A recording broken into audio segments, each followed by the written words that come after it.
कक्षा 9th, विषय संस्कृत। मैं आप लोगों को कल लकार लिखने सिखाया। आज उन्हीं लकारों को माध्यम बना करके हिंदी अनुवाद करने बता रहा हूँ। ठीक है, जैसे कि हिंदी के वाक्यों को संस्कृत में कैसे लिखेंगे, ये बातें आप लोगों को आज बताने जा रहा हूँ। पहले लकार समझाया, लट लकार और लिट लकार। अब लट लकार और लिट लकार के ऊपर वाक्य बना करके आपको बताने जा रहा हूँ। जैसे मैं आपको ये बात पहले भी बता चुका हूँ, हिंदी अनुवाद करने पहले भी सिखा चुका हूँ। अब दोबारा से भी उस चीज़ को मैं दोबारा एक बार रिवीजन करा रहा हूँ, ये ध्यान रखें। ठीक है, जैसे कि हिंदी से संस्कृत बनाने में हमें क्या ध्यान रखना होता है। हिंदी से संस्कृत बनाना, हिंदी से संस्कृत बनाना हो तो हमें क्या ध्यान रखना होता है। पहली बात कि हमें ध्यान होना चाहिए कि वचन 3 होते हैं, एक वचन, द्विवचन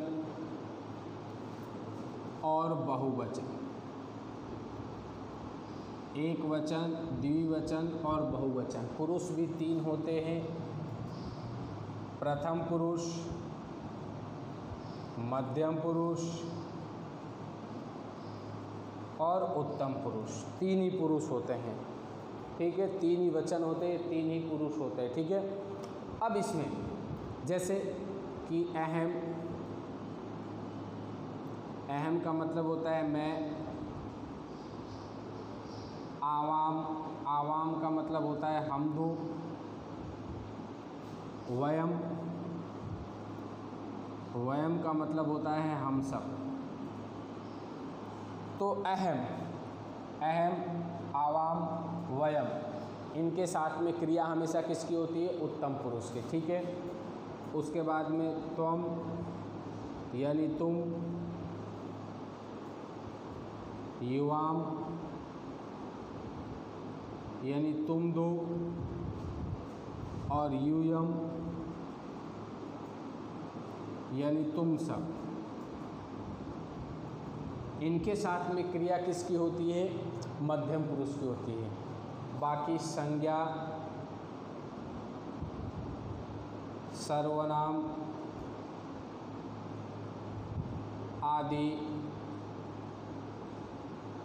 प्रथम पुरुष में, प्रथम पुरुष में। तो इन सब बातों को जानना जरूरी है। जैसे कि आज मैं आप लोगों को पठ धातु के ऊपर वाक्य बना करके बताऊंगा। तो जैसे पहले पठ धातु का लकार लिख लेते हैं। तो लकार लिखने के लिए हमें ध्यान होना चाहिए, एक वचन होता है, द्विवचन होता है, द्विवचन होता है और बहुवचन होता है। ठीक है, पुरुष वैसे ही होते हैं, प्रथम पुरुष होते हैं, मध्यम पुरुष होते हैं और उत्तम पुरुष होते हैं। लकार कैसे चलता है, पठति, पठतः, पठन्ति, पठसि, पठथः और पठत, पठामि, पठावः और पठामः, ऐसे लकार चलता है। ठीक है, अब इनका हम वाक्य प्रयोग कैसे करते हैं। जैसे सेंटेंस दे दिया जाए कि हम सब पढ़ते हैं। ठीक है, तो आपको पता होना चाहिए हम सब के लिए क्या प्रयोग किया जाता है। हम सब के लिए क्या आता है, देखिए वयम, क्या आता है, वयम। तो हम सब के लिए यहाँ पे लिख दिए वयम। अब पढ़ना यहाँ पे क्रिया हो रहा है, पढ़ना क्या हो रहा है, क्रिया हो रहा है। तो वयम कहाँ से उठाया गया, उत्तम पुरुष के बहुवचन से उठाया गया है। तो तो पठ धातु के उत्तम पुरुष के बहुवचन में क्या है? पठामः। तो यहाँ लिख जाएंगे पठामः, वयम पठामः। ठीक है। अब कहते कि तुम सब पढ़ते हो, तुम सब पढ़ते हो। तो पहली बात, तुम सब के लिए क्या आता है? और पढ़ना क्रिया हुआ है, तो तुम सब के लिए क्या आता है? यूयम। क्या आता है?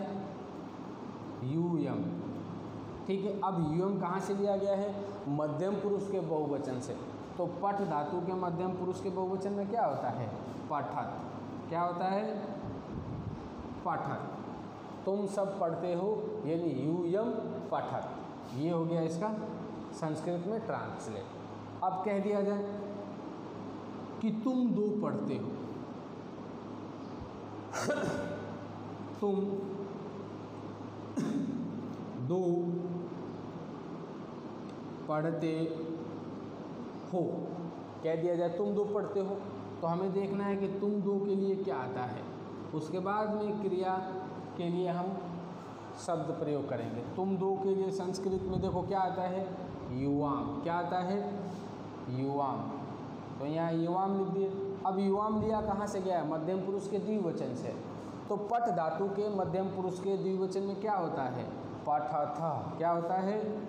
पठथ। क्या होता है? पठथ। समझ रहे बात? अब कह दिया जाए कि हम दो पढ़ते हैं, हम दो पढ़ते हैं। हम दो के लिए क्या आता है? वयम। क्या आता है? वयम। सॉरी, आवाम आता है। क्या आता है? आवाम। पढ़ना क्रिया है यानी पठ धातु।